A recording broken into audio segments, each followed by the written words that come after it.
Балалар сабақ басталды, отырамыз. Кім кезекші бүгін класста? Кім жоқ класста? Кезекшімін біздің класста. Иә. Хасан Мақпал, және де Жанат Ермежов. Хасан Мақпал мен Жанат Ермежов. Басқа балалар қойма? Және де Ұлжан мен? жоқ, Айбар. Айбар, жақсы отыра ғой. Жақсы. Қазір тақырып біздің бүгінгі сабағымыздың тақырыбы қандай болатынын болжау үшін экранға назар аударайық. Одан кейін барып біздің сабағымыздың тақырыбы шығады.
Бүгінгі сабағымыздың тақырыбы қандай екен?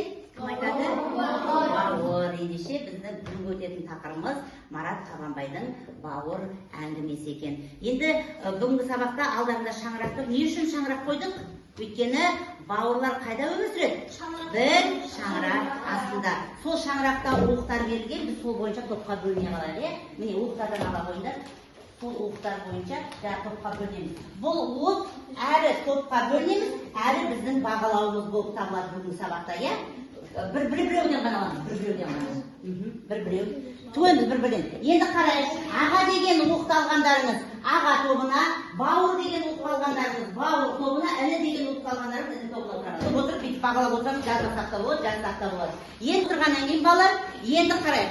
Не үшін аға тобына отырғандар аға деген кім, бауыр тобына отырғандар бауыр деген кім, іні деген кім, соған жаңағы бір ауыз сөз айтып жіберейік. Аға тобы кім айтады? Аға деген кім? Немесе мақал мәтел айтуға болады.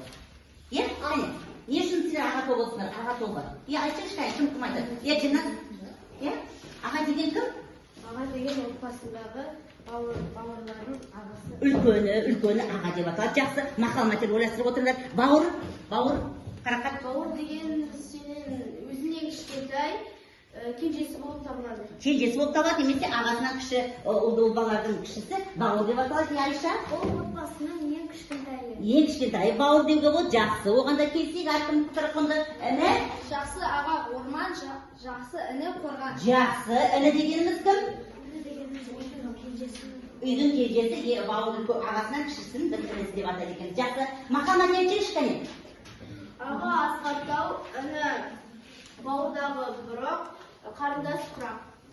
Немен аға асқақтау, іні? Бұлақ. Бұлақты, бұл өзін шараға мақал айтады. Әдепті сөз ағадан, әдепті сөз ініден. Жақсы, Айша. Ағаға ықылас, ініге парыз. Парыз, өте тамаша. Ағаға ықылас, ініге парыз. Тамаша, барма, не? Жағасы бар? Інісі бар, тіл тәтті, бауыр қатты. Тіл тәтті, бауыр қатты, інісі? Ағаға ініге жетпейді дұрыс. Інісі барды шырағы бар, аға қамқор, іні ақылшы. Нұрайым? Ағаны көріп білу өсер, апайды көріп сіңі өсер. Дұрыс, өте тамаша. Жақсы, бұл жеткілікті, өте тамаша. Аға туралы, іні туралы, бауыр туралы өте тамаша айтып жатырмыз балалар. Ендеше дәптерлеріңді ашып, бүгінгі күнді тақырыпты жазып қояды. Бойынша бөлімде адамгершілік асыл қасиет деп аталады. Сабақтың тақырыбы Марат Қабанбай бауыр әңгімесінің бірінші сабағы. Оқу мақсаттары әдеби шығарманың тақырыбы мен идеясын анықтау болып табылады екен. Бүгінгі сабағымызда біз осы оқу мақсатына жетуіміз қажет екен, иә? Жақсы балалар. Енді ең бірінші сабағымызды бастамас бұрын біз жаңағы тыңдалым мәтінін тыңдап алайық, иә? Осы Марат Қабанбайдың жаңағы бауыр әңгімесінің қысқаша мазмұнына ой жүгіртейік. Ауыл жағдайының қиындығы, Манап пен Қалидың анасының қайтыс болуы, соғыстан оралған сырқат, Әкесі соғыстан оралғанмен күнде ауырып, 4 жасар Қалиді қарайтын адам болмай, Манап әкесі екеуі оны интернатқа әкеліп орналастырады. Манап ауылда әкесіне көмектесіп қалады. Кейін әкесі қайтыс болып, Манап көп қиыншылық көріп, ер жетіп Алматыға өз күшімен оқуға түседі. Ескіріп, етек-жеңін жинаған Манап өз інісі Қалиді іздеп табады. Ата тегі өзгеріп кеткен Қалиді омбыдан тауып, бауырын іздеп барады. Жастайынан интернатта өсіп жат болып кеткен Қалимен жүздесіп, дидарласады. Қанша дегенмен бауыр ғой, қанша жыл көрмесе де бауырын сағынған Манап, оның жүзінен көкесінің жымиысын көріп, іші жылиды. Қалидың салқын амандасуы, жат адамдай қарым-қатынасы Манаптың алып ұшқан көңілін су сепкендей басып, осы кездесуде айтармын деген көңілге тоғып келген сөздері аузына түспей, бір сәт көңілін мұң басады. Бірде бауырмалдықтан жұрдай бауырының суықтығын өзінен, бірде тұрмыстың ауыр тауқыметін арқалатқан тағдырынан, енді бірде сұм соғыстан келген зардаптан көреді. Қали өз спорт жарыстарын ұшқыш болу арманын айтады. Манап әкесінің қайтыс болғанын, басын қарайтқанын айтқанда Қали түсінбейді. Сөйтіп ағайынды екі бауырдың кездесуі салқын өткенмен, Манап өз бауырын тапқанына қуанады. Ендігі жылы келетін болып қош айтысады. Жақсы балалар, мәтін түсінікті ғой, жаңағы шығарма түсінікті. Енді сол бойынша өз ойымызды айтсақ. Тақтаға назар аударайық.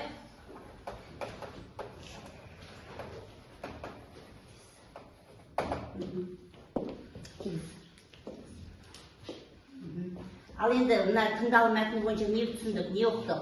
Мына сұрақтар берілген, алдарында білу және түсіну бойынша әңгіме оқиғасы қай кезеңді қамтиды? Қалай ойлайсыздар балалар? Әңгіме оқиғасы қай кезеңді қамтиды?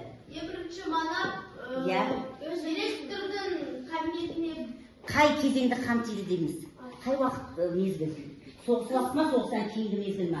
Соғыстан кейінгі мезгіл. Тағы Манап кім, ол қайда келді дейді? Толық айтамыз, иә?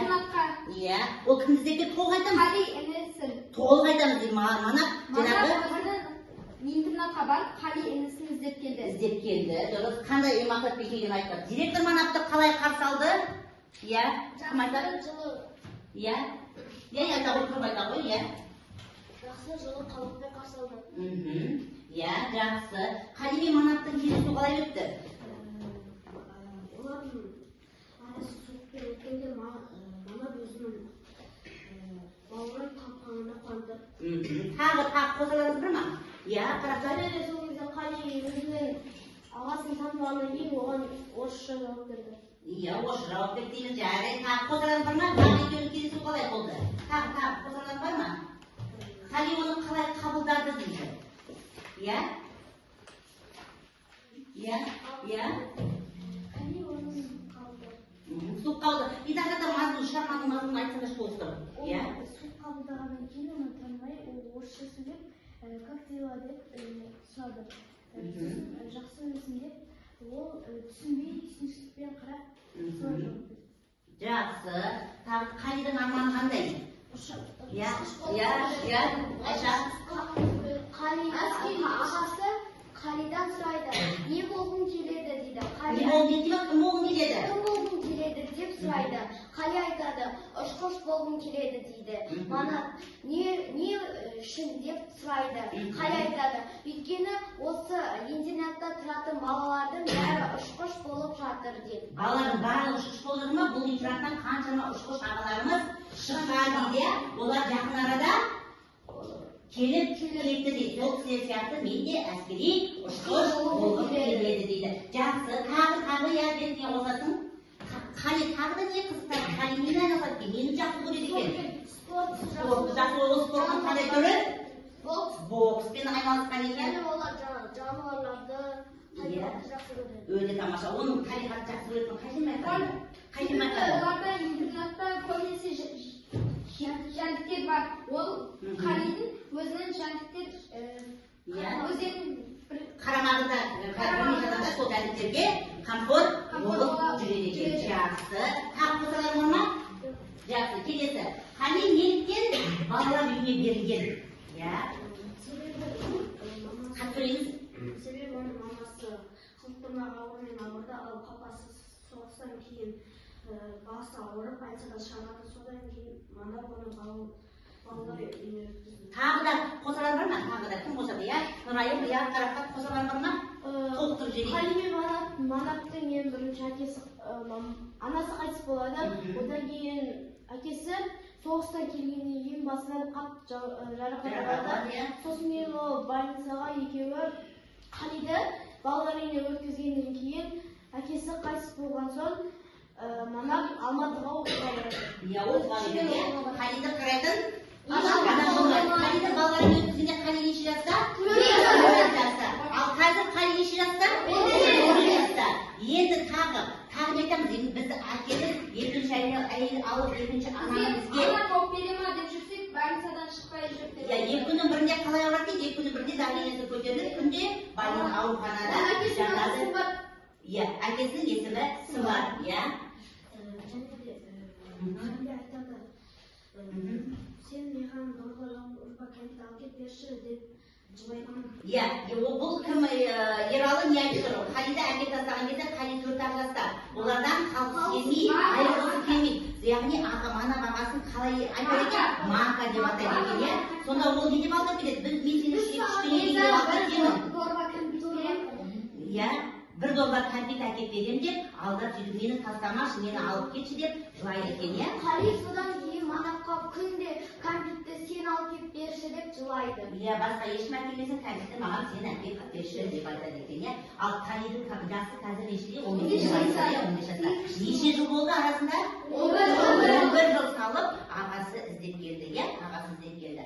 Ағасы болашақ қандай мамандық дейді? Кім болашақта кім болады? Ағасы ұшпақ? Болашақ философ екен, болашақ философ екен. Қали неге жасыл лагерьге бармай қалып, балалардың бәрі жасыл лагерьге кетіп қалып, Қали неге бармай қалды? Иә, неге бармай қалды? Өйткені неме деп айтты? Жаңағы директор не деп айтты? Сен спортқа жақсысың, сондықтан сені біз спортқа қатыстырамыз. Сен бармай қой деп айтты. Спортқа қатысатын балалар арнайы үйірмелерде жаңағы спортпен айналысып жарыстарға қатысатын болғандықтан олар жаңағы қалып қойды. Ал қалған балалар лагерьге, жазғы лагерьге кеткен екен, иә? Әңгіменің бауыр деп аталу себебі қалай ойлайсыздар балалар? Неге бауыр деп аталған? Мен Қалидің шаңырақта дүниеге келген. Содан енді соған жетер, әркімнің пікірі болды, ода болса тағы кімнің ойы бар? 11 жылдан кейін бауырын іздеп келген. Бауырын іздеп келді, сағынып келген соң ол мүмкін солай деп атауы мүмкін, иә? Манап пен Қали екеуі бір анадан туылған. Бір анадан бір әке-шешеден туылған дейді. Сондықтан ол бауыр деп аталған жата бар ма? Қосалар бар ма? Не үшін бауыр деп аталған деп ойлайсыздар? Өте тамаша арасында да Манап пен, иә, Нұрайым? Аға мен бауыр туралы айтылған өте тамаша бала, дұрыс айтасыңдар. Бұл шығармада ағайынды бір әке бір шешеден тараған осы Манап пен Қалидің тағдыры туралы, өмірі туралы, екі ағайынды жігіттердің тағдыры туралы айтылғанда бұл шығарма бауыр деп аталған екен. Бауырын жетім балалар үйіне өткізеді, ол себебі мына соғыстан кейінгі өмір ғой, соғыстан кейінгі жетім балалардың тағдыры.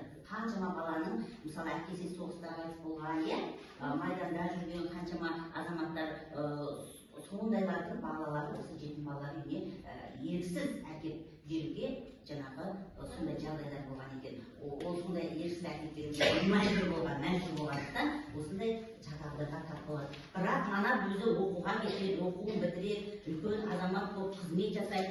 Сонда 11 жылдан кейін өзінің інісін іздеп осы балалар үйіне келеді. Олардың жаңағы фамилиясы кім еді? Кім тұқымы дейді? Төребиев. Додаға түссе алдына жаңағы сондай мықты бір қазамат болған екен. Тіпті Қали, Манап Қалиға қарап отырып, әкесінен ауырмайтындығын байқайды. Әкесі сөйлеген кезде, сөйлегенде бір ерні үстіге қарай жаңағы шып тұратын үйде шып шығып тұратын ерінінің жаңағы қисайын тұратындығына дейін ауыл маған әкесі дейді. Әкесінен айтып жатыр, әкесінің есімі Сымбан, иә, соғысқа қатысқан соғыс ардагері екен. Соғыстан келгеннен кейін ол кісі жаңағы екеуінің бірінде ауыра бергеннен кейін қатты жарақат алғаннан кейін осылай екеуінің екі жаққа кетуіне тура келген. Тағы енді бұл шығарманың авторы кім? Ол туралы білеміз ба? Марат Қабанбай туралы. Иә,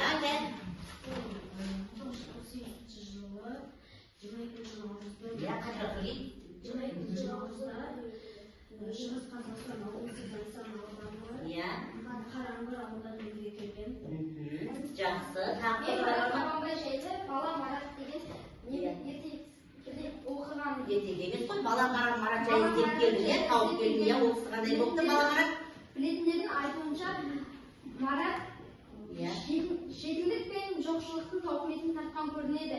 Ауру анасы шидай іні қарындастарын қарау үшін жазушы еңбекке ерте араласты. Өте тамаша, жақсы деп кепті. Марат Қабанбай балалар жазушы. Олардың көбінесі ертегілері балалармен жазу. Ертегі жазғанда әңгіме жазған, балалар жазушысы дейміз, әңгімесі көп екен. Қандай әңгімелер бар дейді? Бақпақ басы. Иә. Бақпақ басы. Тоған күн жақсы. Одағы қарақат тағы. Жақсы. Тағы шақылау кез. Сети, өте тамаша. Сондай әңгімелердің бірі біз өте бауыр екен. Бар ма? Тағы қосаларын? Жақсы. Тағы. Қазақ қайда барасың? Жақсы, болды. Енді Марат Қабанбайдың немесі туралы, отбасы туралы кім айтады? Отбасы туралы білеміз, кім іздеп керек? Бар ма отбасында? Иә? Отбасында жары Сәуле Хамзина және 2 қызы бар. Жақсы, өте тамаша, жақсы бала. Арғада кетті, жақсы, өте тамаша бала. Бауырдың жаңа қысқаша мазмұнын біз түгеліміз толықтай айтып шықты. Енді бізде топтық жұмыс 3 топқа 3 тапсырма беремін. Дұрыс кестесі, мына бір топқа, иә? Екінші топқа шығарманы композициялық соғысына қарай талдайсыздар. Үшінші топ Халимен манамды салыстырамыз. Бейнерамаға жұмыс жасаймыз. Дескриптіда қоса берілген оқиғаның жаңағы байланысын анықтайды, дамуын ажыратады, шарықтаушы еді, дұрыс бұрысын анықтайды. Халимендегі міне.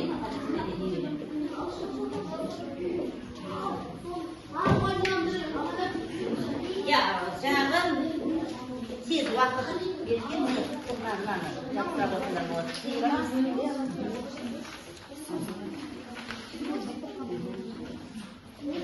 Қате жақсылығындар, ойластырыңдар.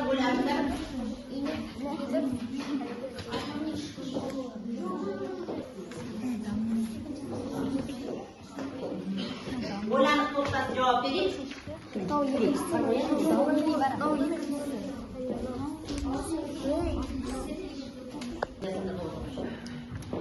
Бұл көмек болып жатырсыздар, қазір оқығандар. Bir жағын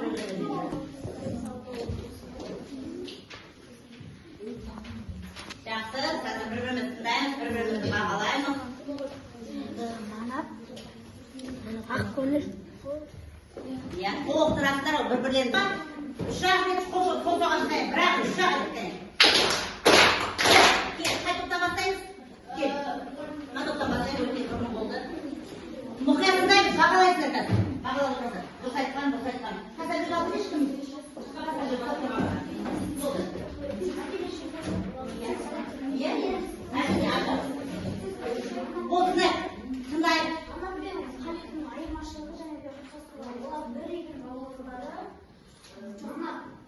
Тыңдайық қойсыздар. Беріп тұр. Қали спортты жақсы көреді, арманы ұшқыш, әкесіне тапқан. Жақсы, қосаларың бар ма? Тоқтай тұр. Қосаларың бар ма? Қосалар бар ма сендерде? Тағы не қалып қойды? Иә? Манап. Болашақ. Иә? Жоқ, бұдан бірі жазбағанда бірінен басқа бар ма тағы да? Тағы да қандай? Екеуінің ұқсастығы, екеуі де жаңағы бауыр, бір үйдің адамы. Яғни фамилиясының төре келгендер тұқымы, тұқымы, жақсы. Қосадан бар ма? Енді мына топ бағалап жүрсін, айтасыңдар. Бағалап жүрейін. Бір-екі ауыз пікір. Енді райымайтшы пікір. Бағалаймыз. Дұрыс айтты ма, бұрыс айтты ма? Қосаса енді соны айтып берер пікір, тұрып айта ғой. Берген тапсырманы қалай орындап тұр? Дұрыс. Бауырлар екені дұрыс.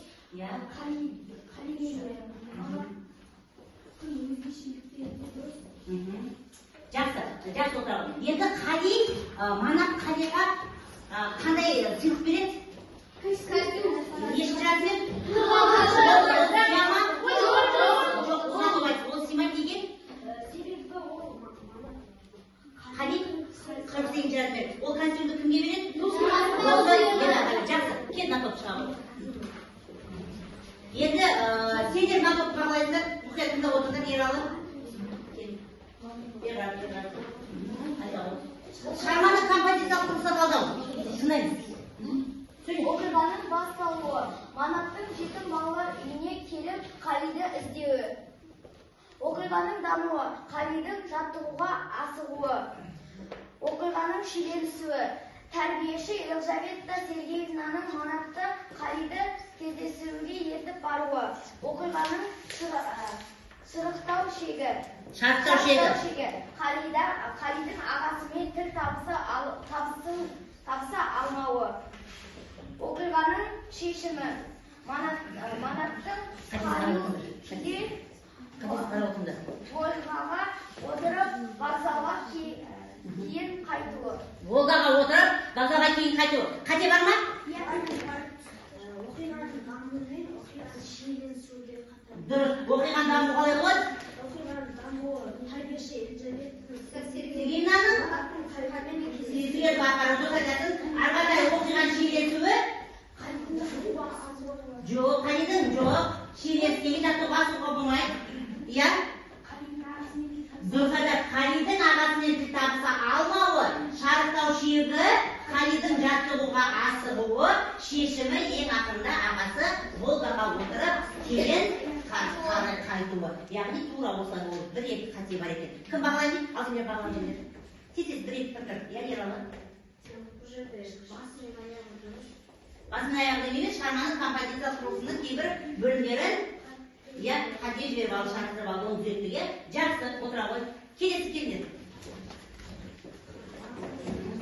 Ойланып, асықпай. Ойланыңыз керек. Өз-өзімізді бағалап отырамыз, жаңағы уық әдіс арқылы. Мұқият тыңдаңдар. Сендер бағалайсыңдар. Қалидің фамилиясы Төрекелді дұрыс. Қали әндетіп үй билеген ұнатады. Бұрыс. Ойнайтын да, қайнайтын да спорт залымыз осы балалар қазір жаттығып жатыр. Орындықта тізе бөгіп, тоса тұрсаңыз, мен Қалиді ертіп шығайын. Виктория Иванованың сөзі. Бұрыс. Тығыз қара шашы ұсақ-ұсақ, бұйра қол-аяғы таналып қалған. Кең иықты болмаса да ешкімнен қарызға жауырын сұрай қоймайтын кішірек көзді ақсұр бала Манаптың портреті. Бұрыс. Ту Елизавета Сергеевна келді, жаңа ғана үгіт кіріс-кірісті жаза бастағаны сол еді. Басқа қолайлы уақыт табылмады ма? Қалидің сөзі. Ол дұрыс, иә? Дұрыс па? Дұрыс, иә? Яғни Қалидің ағасы Манап, дұрыс, директордың аты жөні Елизавета Сергеевна ма? Дұрыс емес. Елизавета Сергеевна кім? Аға, тәрбиеші. Қалидің фамилиясы Төрегелдиев дейді. Дұрыс. Келесі, ойнайтын да, қайнайтын да спорт залымыз осы. Балалар қазір жаттығып жатыр деген Виктория Ивановнаның сөзі дейді. Ол дұрыс. Кімнің Манаптың портреті беріп тұрған? Тығыз қара шашы ұсақ-ұсақ бұйра, қол-аяғы таралып қалған, кең иықты болмаса да ешкімнен қарызға жауабын сұрай қоймайтын кішірек көзді ақсыр бала. Кім ол? Қали. Бұл Манаптың портреті емес, ақсыр бала Манап. Елизавета Сергеевна терді жаңа ғана үгіп тұрыс-бұрысты бастағаны сол еді, басқа қолайлы уақыт табылмады ма деген Қалидің сөзі дейді. Дұрыс па? Дұрыс, өте дұрыс. Қалидің сөзі. Сонда Елизавета Сергеевна не деп айтты? Сонда осы жерде өсіп айтқан кезде не деп айтты? дұрыс айтады. Спорт ағаңа қымбат па. Спортпен күнде сүмек болып тердеп, күнде айналысалы салаған 12 жылда бір келген кезде ағаңна қымбат емес. Ағаңмен тіл табысып, сөйлесіп, біраз жаңағы кездесуге ертіп алып келеді. Ал сонда қали жаңағы қазақша сөйлей ма? Жоқ. Орысша сөйлейді. Бұл жетім балалар үйі қай жерде орналасқан? Қаласында орналасқан екеніне өте тамаша. Енді келесі балалар, біз бүгінгі сабақта енді сабағымызды қорытындылайтын болсақ, балалар, бүкіл ойымызды жинақтайықшы. Сонда бүгінгі шығармада не айтпақшы болған? Оны біз осы пікір пирамидасын салайық. Автордың тақырыбы, жанры, идеясы, кейіпкерлері бүгінгі заманмен байланысын, тәрбиелік мәні, сонда қандай құндылық бүгінгі сабақтың құндылығы неде? Соны рет-ретімен әр топтан бір адамнан айтып шығайық. Мына топтан сөйлемеге отырғандар бар ма? Сабаққа қатысып отырайықшы. Кім айтам дейді? Бүгінгі жаңағы шығарманың авторы сабақ бойынша кім авторы? Марат Қабанбай. Автор Марат Қабанбай. Тақырыбы? Жанры, бүгінгі шығарманың жанры қандай? Бауырмен, ағамен. Жоқ, жанры деген ол әңгіме ма, ертегі ма? Идеясы. Балалар келісі ме?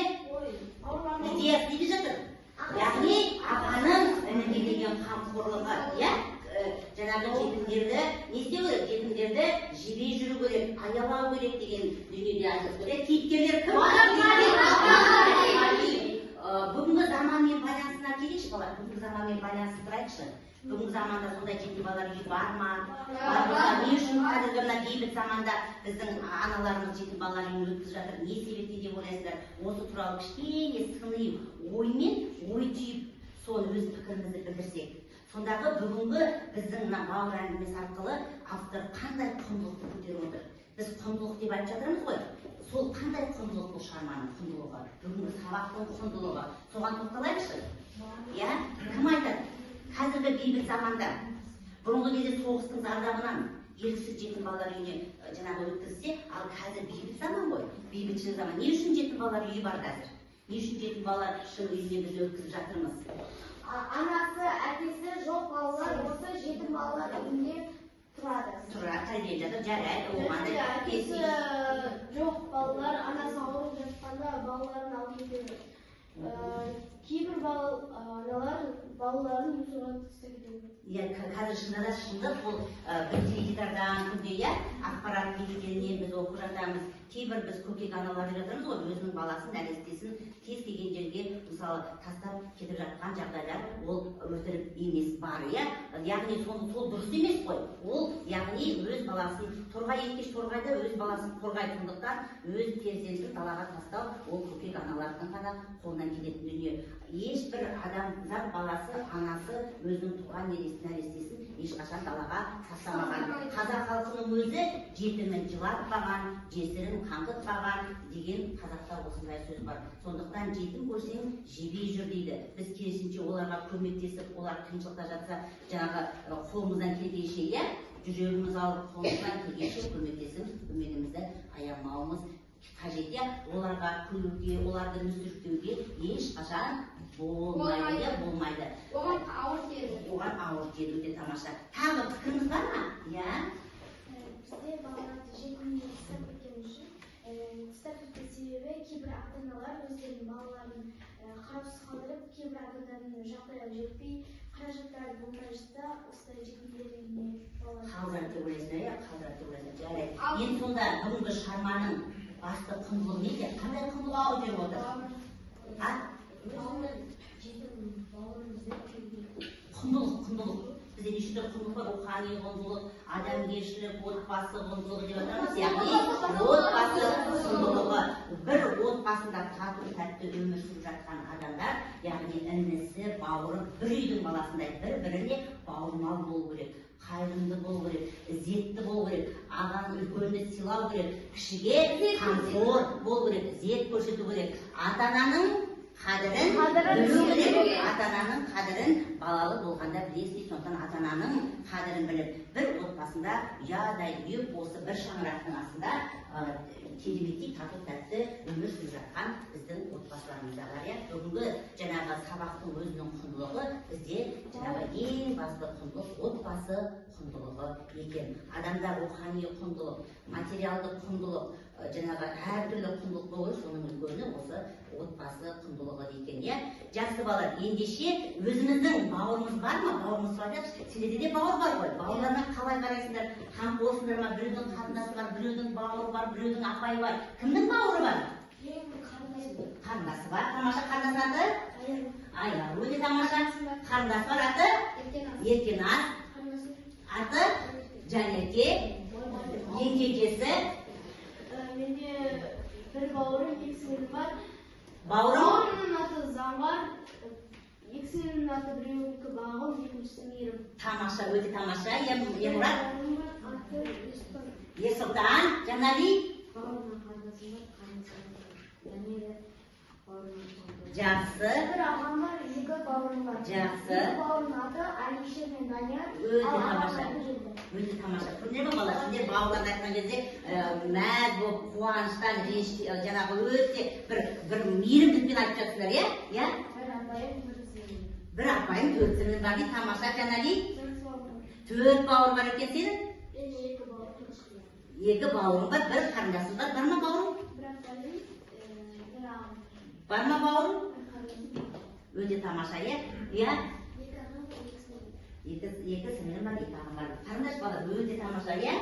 Менде екі бауырым бар, біреудің аты Мейіржан, екіншісінің аты Абылай.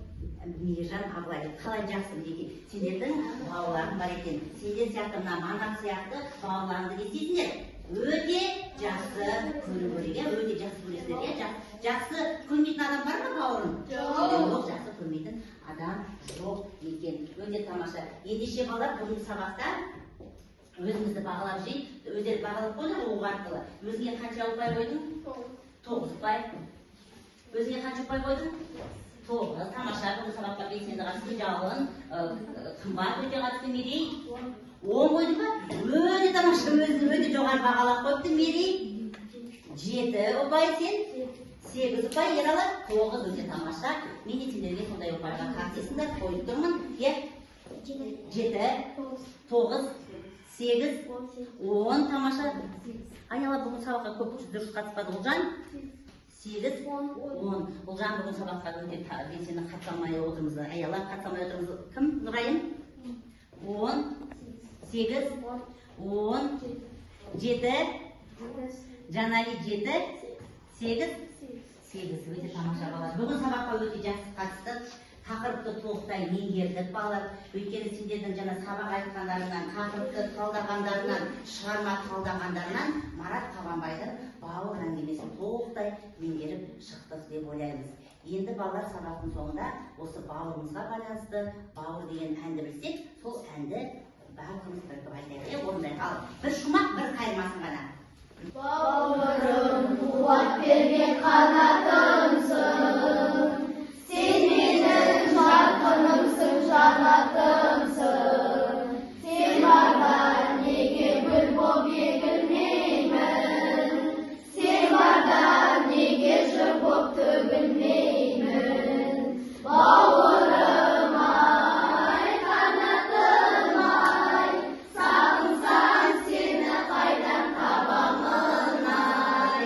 Бауырым ай, қанатым ай, сағынсам сені қайдан табамын ай.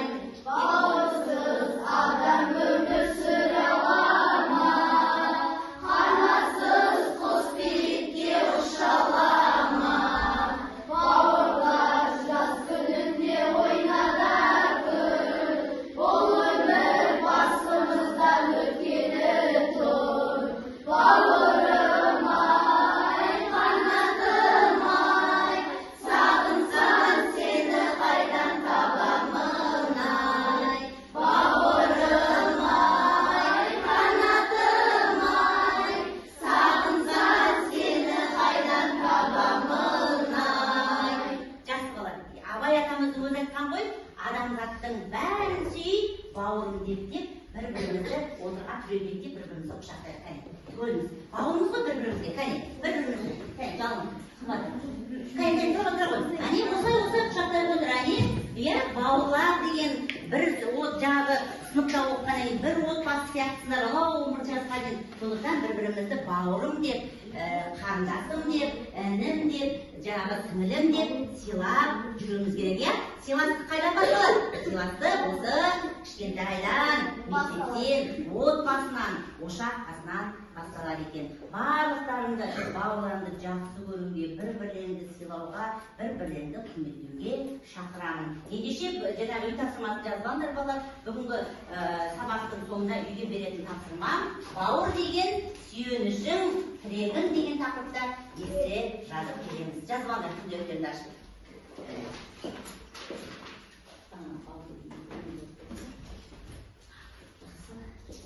Бауыр деген сүйенішің, тірегің деген тақырыпта есте жазу деп